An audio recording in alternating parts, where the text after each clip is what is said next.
नमस्कार. आज आपण एका अशा गोष्टीबद्दल बोलणार आहोत जी आपण अनेकदा करतो, पाहतो, मंदिरात नारळ फोडणं. पण यामागे नक्की काय अर्थ आहे, काय विचार आहे? आपल्या श्रोत्यांमध्ये याबद्दल खूप खोलवर माहिती गेली आहे. हो, अगदी वरवर पाहता ही एक साधी गोष्ट वाटते, पण यात खूप मोठा अर्थ दडलेला आहे. तर सुरुवात करूया. नारळ नक्की कशाचं प्रतीक आहे? म्हणजे सगळ्यात आधी काय समोर येतं?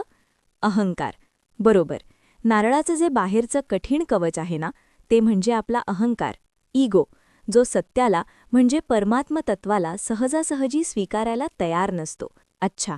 आणि म्हणून देवापुढे नारळ फोडणं म्हणजे प्रतिकात्मक रूपात आपला तो मीपणा, तो अहंकार देवाचरणी तोडून टाकणं, समर्पित करणं. म्हणजे कवच तुटलं की अहंकार गेला आणि मग आतून ते पाणी येतं.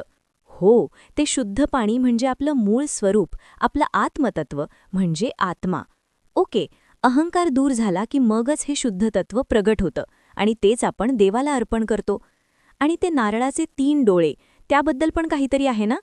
हो, नक्कीच, त्याची पण एक प्रतिकात्मकता आहे. ते 3 डोळे म्हणजे आपले 3 प्रकारचे मल किंवा अशुद्धी. मल म्हणजे पहिला आणव मल, थोडक्यात मी देवापासून वेगळा आहे ही जी भावना असते ती. दुसरा कर्ममल, म्हणजे आपल्या कर्मांचे जे काही संस्कार साचलेले असतात ते. आणि तिसरा माईक मल, म्हणजे जगाकडे आणि स्वतःकडे बघण्याचा आपला जो भ्रांत दृष्टिकोन असतो, अज्ञान. अच्छा, तर नारळ फोडताना आपण नकळतपणे या तिन्ही मलांना, या तिन्ही अडथळ्यांना दूर करण्याचे एक प्रकारे आवाहन करत असतो. म्हणजे हे फक्त अहंकारापुरतं नाहीये. नाही, त्याहून खूप व्यापक आहे. काही जण याला 3 शरीरांचं समर्पण पण म्हणतात. 3 शरीर? हो.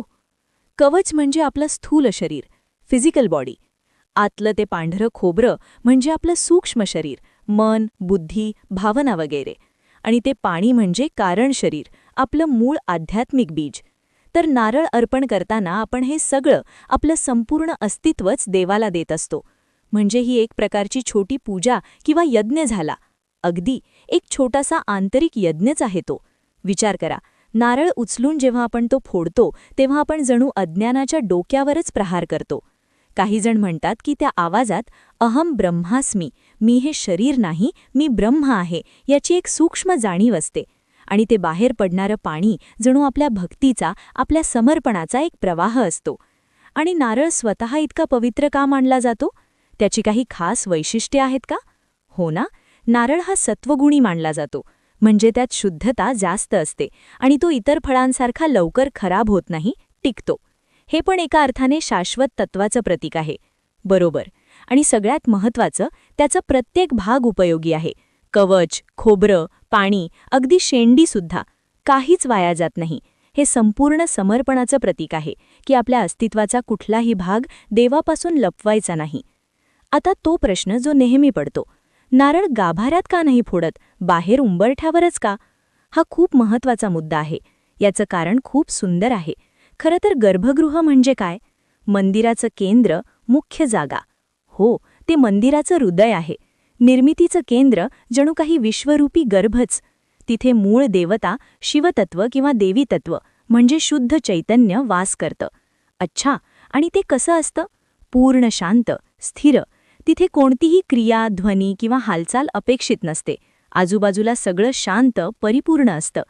ओके, म्हणून मग कोणतीही क्रिया, विशेषतः ध्वनी निर्माण करणारी क्रिया जसं नारळ फोडणं, ती बाहेर केली जाते, उंबरठ्यावर.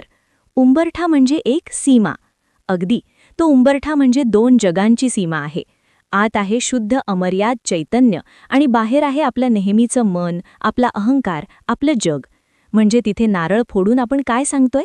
आपण देवाला सांगतोय, हे बघ देवा, माझा अहंकार, माझा हा मर्यादित मी इथेच सोडतो आहे, या उंबरठ्यावर.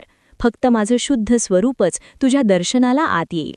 वाह, म्हणजे अहंकार बाहेरच ठेवायचा. बरोबर.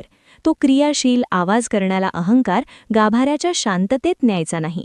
आणि असंही मानलं जातं की नारळ फोडण्याच्या क्रियेतून सूक्ष्म प्राणिक ऊर्जा निर्माण होते, जी परिसर शुद्ध करते. अच्छा. हो, नारळाच्या पाण्यात म्हणतात की नकारात्मक स्पंदनं शोषून घेण्याची क्षमता असते. म्हणूनच पूर्वी मंदिरांमध्ये प्रवेशद्वाराजवळ एक खास जागा असायची नारळ फोडायला. कधीकधी दगडी शिला पण असायची. हो, पाहिलंय असं. आणि तत्वज्ञानाच्या दृष्टीने बघितलं तर मंदिराची रचना आपल्या शरीरासारखीच आहे. गोपूर म्हणजे पाय, मंडेप म्हणजे शरीर किंवा हृदय आणि गर्भगृह म्हणजे मस्तक किंवा सहस्रार चक्र. अगदी बरोबर. म्हणून अहंकार रूपी नारळ प्रवेशद्वाराशीच फोडला की मग चेतना सहजपणे वर जाते, शिवाशी एकरूप व्हायला मदत होते असं मानलं जातं. म्हणजे थोडक्यात सांगायचं झालं तर नारळ फोडणं ही फक्त एक रूढी नाहीये, अजिबात नाही. ही खरं तर अहंकार तोडण्याची, स्वतःला संपूर्णपणे समर्पित करण्याची आणि आपल्या आतल्या त्या दिव्य चेतनेला परमात्म्याकडे मुक्तपणे वाहू देण्याची एक अत्यंत सुंदर प्रतिकात्मक क्रिया आहे. म्हणजे देवाला वस्तू नाही तर स्वतःला अर्पण करणं. अगदी बरोबर, स्वतःला संपूर्णपणे आणि शुद्ध होऊन अर्पण करणं. आणि यावर विचार करण्यासारखा मुद्दा खरं तर हा आहे, जेव्हा आपण पुढच्या वेळी नारळ फोडू तेव्हा आपण फक्त एक विधी म्हणून करणार आहोत की खरोखर आपल्या आतला कोणता तरी अहंकाराचा भाग, कोणती तरी मर्यादा, कोणती तरी चुकीची समजूत तिथे सोडून यायला, तोडून टाकायला तयार आहोत? खरंच हा विचार प्रत्येकाने करायला हवा. तर आजच्या या चर्चेतून आपल्याला नारळ फोडण्यामागची ही सखोल दृष्टी मिळाली. ती कशी वाटली हे आम्हाला कमेंट्समध्ये नक्की सांगा. ज्ञानाचा प्रसार होणं महत्त्वाचं आहे, त्यामुळे हे विचार जर आपल्याला पटले असतील तर इतरांपर्यंत पोहोचवण्यासाठी शेअर करा. या व्हिडिओला एक लाईक द्या आणि हो, आपल्या चॅनलला सबस्क्राईब करायला विसरू नका. भेटूया पुढच्या वेळी एका नव्या विषयासोबत. नमस्कार.